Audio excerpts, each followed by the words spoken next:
Namaste friends. Today we are going to discuss about the Scanf function. Yesterday we were discussing about the printf function, and we also solved one problems, very small problems, and today we will also solve one problems using Scanf. So Scanf is simply used to just give some input. So what is Scanf? In C input, in C programming, Scanf is one of the commonly used function to take input from the users.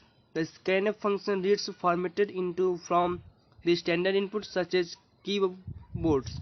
So it is clear from the this lesson. So I am going further. So as I was telling you, scanf function. So in the in front of the screen, you are seeing that above of the screen, you are seeing that the scanf in the parenthesis there is written that percentage d comma ampersand b and semicolon.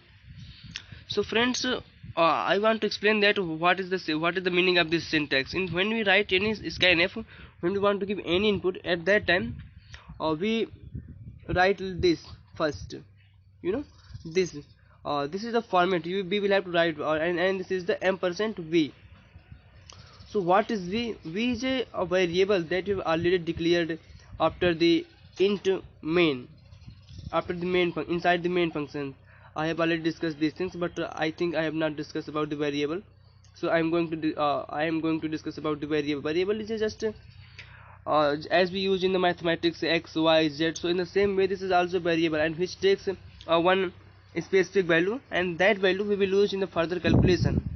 So this only be store one value which works as a which works in the further calculation, and this v is a variable. So when we write ampersand b, what is the meaning of this? When we write ampersand b, it means that it is storing the address of that variable and store this address in the our memory. It's become very difficult to understand first time, but if you read these things again and again and try to understand, you can easily understand these things. Ampersand is used to just store the address, not exactly value of this b, but what is the address of this b, where we have to store this b in main memory. And what is the value of this meaning of this percentage d? A percentage d is just a formatted specifier. For example, if I am using integer here, at that time I use percentage d. If I am using float value here, I will use percentage f. If I am using character, then I will use here percentage c.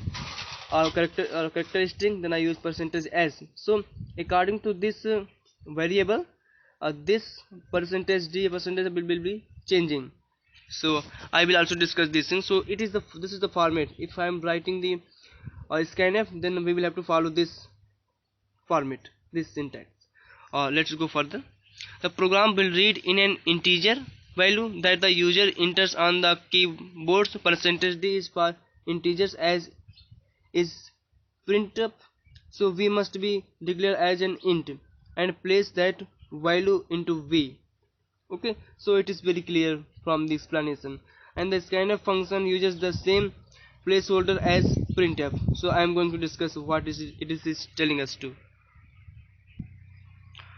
Friends, as I've discussed earlier, that if I am using integer, at that time I will use percentage d as a specifier.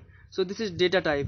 Our data is integer or character or float or double or short integer or unsigned integer, whatever it will be. According to that we will use a specifier, but mainly in our work we use these three: percentage d, percentage c, percentage f. Generally we use this, but these are also useful. We cannot ignore all these parts. So if we want to uh, uh, enter the integer, at that time we use percentage d.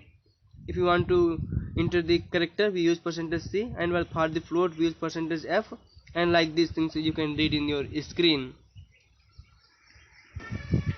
Friends, as I have told you that integer uses percentage d, float uses percentage f, a character uses percentage c.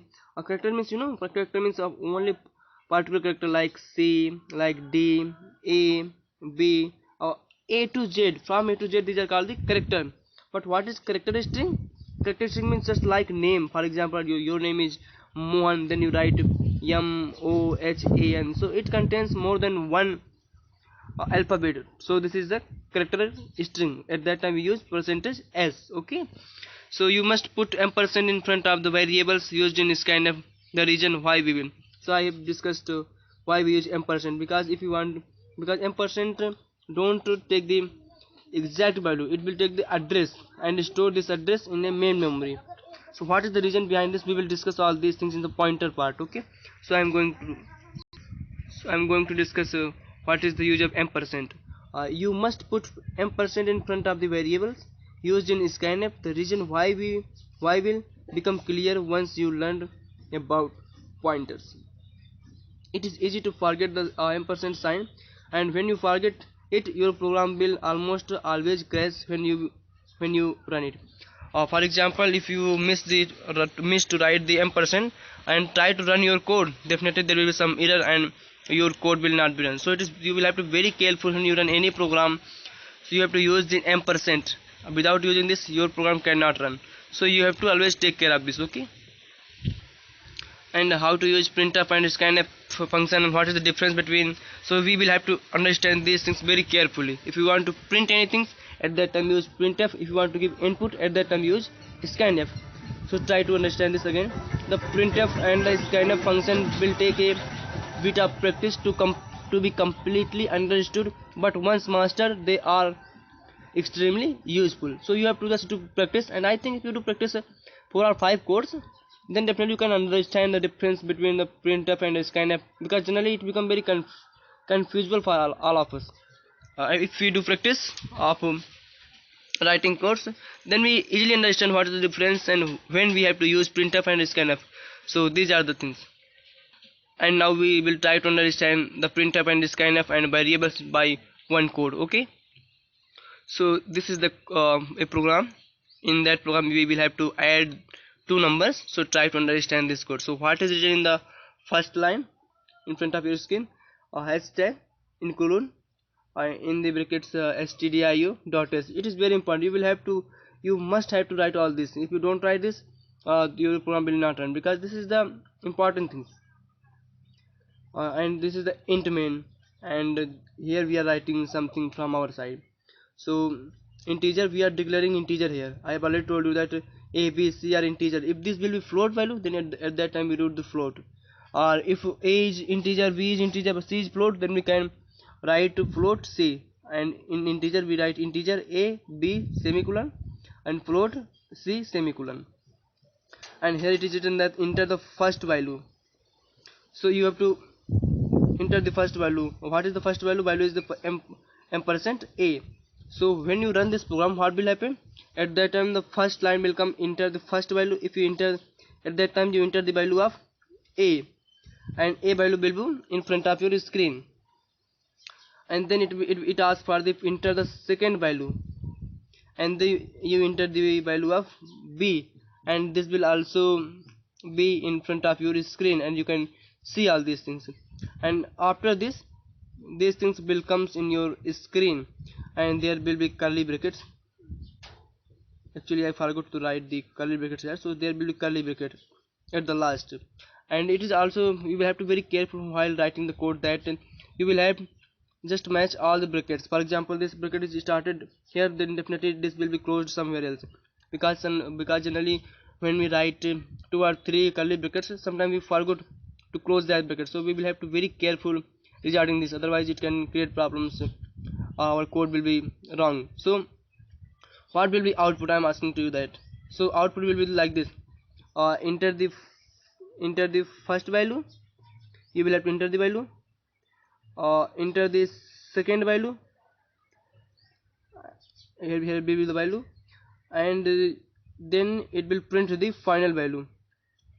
A plus b is equal to c. So this will be value. So why we have put this percentage d plus percentage d is equal to percentage d slash n. So percentage d cover this a part, percentage d cover this b part, and this percentage d cover this c parts respectively. Okay, and after percentage n means this will change the line. If you put the percentage t, it will just give gap between two words, but there is percentage and it will change the line, but there is no use of percentage and because there is only one line. So what is the use of changing line? But if there will be multiple lines at that time, this will be useful, because when there are multiple lines we will have to change the line. At that time this this slash n will be much more useful. So the output will be a plus b is equal to c. So you will have to put the value of a. What will the value of a? For example, you are taking the value of a is equal to 5, value of b is equal to you are taking 2.